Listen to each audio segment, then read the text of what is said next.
proving things. So when we're starting to prove things, we have to have a lot of definitions. So these are the definitions I'm going to want you to memorize, or just make sure you know. Okay, if something is an even integer, and n is even, if and only if there exists an integer k such that n is equal to 2k. It's a fact that something is an odd integer if and only if there exists an integer k, then n is equal to 2k plus 1. So you might think that n equal 2k minus 1 will work also, but we need to use this as a definition. This is a baseline. Odd is 2k plus 1. So this is a fact that you just get to use. Integers are closed under addition, subtraction, or multiplication. That means when you add, subtract, or multiply two integers, you will stay an integer. And remember, integer is 1, 2, 3, 4, negative 1, 2, 3, 0, negative 1, 2, 3, 4, 0. So those are integers. Okay, so what does it mean to be a prime number? So these are definitions you're going to have to come back to. So make sure you've got these down. So a prime number n has to be bigger than 1. That's a big deal. So it's called prime if and only if for all positive integers r and s, and then if n is equal to r times s, then either r is 1 and s is n, or n is 1 and s is 1. R is n and s is 1, meaning the only two ways that this number breaks up is itself and 1, right? That's what it's saying. Okay, so let's look at what a composite number is. What's a composite number? So a composite integer has to be an integer, and we're talking bigger than 1. It's composite if and only if there are positive integers r and s such that n is equal to r times s, and both the r and the s are between 1 and n.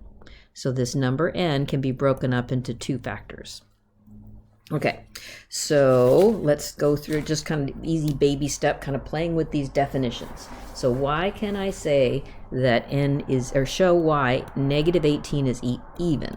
So negative 18 can be written as 2 times negative 9. So there's my 2k, right? K is negative 9. Okay, show why 19 is odd.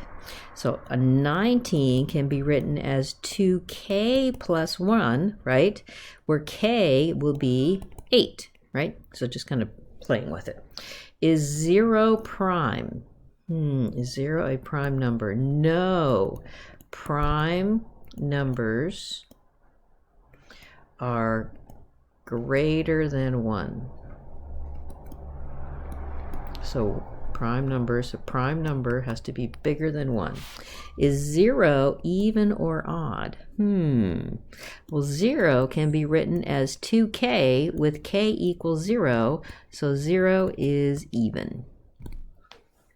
All right, so here we're going to talk about a direct proof of an existential. There exists, right? When there exists x in D, shouldn't be a comma, right? Let's get rid of that. Oh my goodness, I'll fix those typos. Such that P, so what you're going to do is if you're going to prove true, you show there is an X in D that works, that P holds.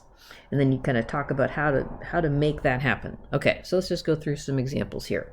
So prove that you can find an m and an n such that when m is greater than 1 and n is greater than 1, that 1 over m plus 1 over n is an integer. So just being clever to show one exists is I can find one. Oh, I can find one. If I let m and n both be 2, I get 1/2 plus 1/2. So that gives me an integer. Okay.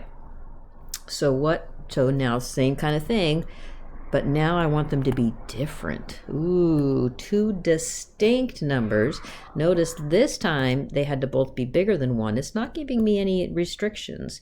I know it can't be 0, but what that's telling me is I'm allowed to go negative. So thinking m is 1, n is negative 1. That gives me to 0, and that's an integer, right? Okay. Playing with more definitions, show that this here is odd.